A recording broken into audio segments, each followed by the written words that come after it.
Conflict is an expensive undertaking. Having incurred losses as a result of tribal clashes over the years, Peter Njuguna terms peace as a flimsy notion that lasts for a short while and then it's gone. He takes us to his home just shy of a mere shed. He shares it with his wife and 7 children. After election, ndio tukaingia hapa. They seem content in their small, poorly lit house, even counting themselves lucky to have escaped death during the post-election violence. Askari ndio walituambia, sasa fanyeni hivi, sisi tuna kazi yenu. Fanya nini? Mtoke. Kwa maana sasa mkikaa hapa, maana itakuja kuwa mbaya, itakuwa imekuwa mbaya. They are the only tenants here. All their neighbors moved to the pieces of land they had been chased away from at the height of the 2007 post-election violence, a move that he refuses to make. Asijakaa hapa kwa vile sasa atikuna taabu. Unajua mtu anaangaliaga kulingana na nini. Unajua zero kama 92 klaji tena ilikuja ikatuchomea. 94 tena ikaingia ikatuchomea. Sasa 08 07 ikatuchomea. Sasa unaona usikuwa kila wakati unaenda unachomewa, kila wakati unachomewa, kila wakati unachomewa. Sasa mpaka nikasema wacha nikae hapa niangalie kama hii election ama itakuwa na maneno. His current status brings him pride as he has made strides pulling out from the camp and on his way to building a life for his family. The hard work that was involved imprinted on his hands. He tells us that reconciliation is impossible. The loss was too severe to forgive. Hata tukiongea, inajua kabisa ng'ombe zangu wewe ndio nazo. Mali ya nyumba wewe ndio nazo. Kama ni mahindi unibeba. Kuua wewe ndio ndugu yangu. Tena kukaa chini tusemesane na hii kitu iko kwa roho. A visit to his former home reveals a dream, one he says he longs for but holds little or no faith in realizing. Njuguna is not the only one who's kept away from the violence-prone area in which his land is situated. The presence of security personnel is yet to convince many of their safety and that of their property. They continue to explore other possible options. Although they have homes elsewhere, they've had to put up in these rental homes, regardless of the financial implication.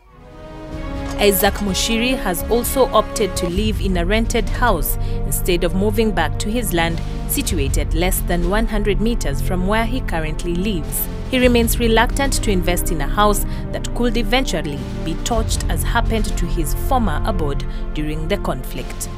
Kuna watu mnaweza zungumza na hawa ama mtu mnaweza zungumza na mtu usifanye hivi tena anarudisha hiyo maneno.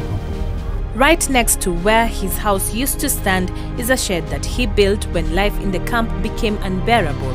He carried the tent that he used to sleep in at the camp and used it as roofing material, which sheltered him for close to 2 years. The tent is now in tatters, probably due to the harsh weather it sheltered Mushiri from. Inside, there is still evidence of his tenancy. Najua nilikuwa nimenunua vitu nimeweka kwa nyumba hii, ilikuwa imejaa. Kabati, kila kitu yote ilikuwa imejaa nyumba. Sasa yote iliungua kwa hapa. The reluctance to build permanent houses is evident as some locals put up in temporary shelters, a true case of once bitten, twice shy.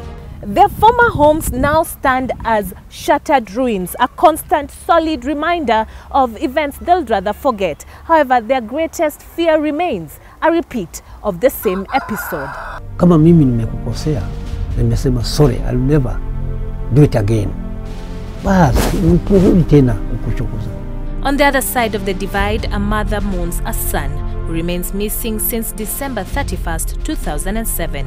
Her pain is so great that she refuses to talk to anyone after having done so many times before, thinking that it would help find Stanley Kimtai Chariot to no avail.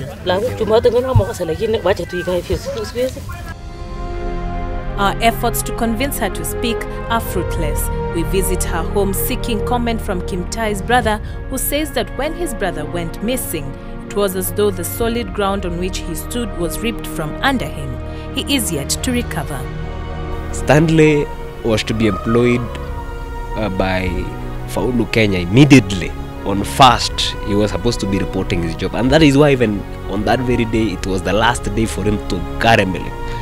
Cheriot confirms the fears expressed by Njuguna and Mushiri, maintaining that there is cause to worry as there is a high likelihood that the violence experienced in 2008 will recur with much vigor. So I don't realize if there is any peace in Kenya as at now, because people are choking. People are choking because nothing has happened so far. Leaders who facilitated the reconciliation process also do not believe that peace has been restored in the post-election violence hotspots.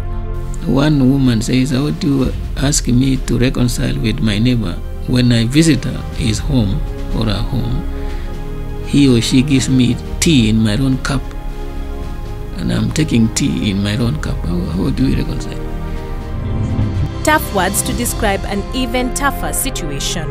With both sides greatly aggrieved, it is clear that this beautiful landscape will possibly yet again be marred by bloodshed. Join me tomorrow as we explore the mistakes that have occurred in the reconciliation efforts, covering fresh wounds without the accompanying healing and causing further damage. Charity Waweru for News at 8.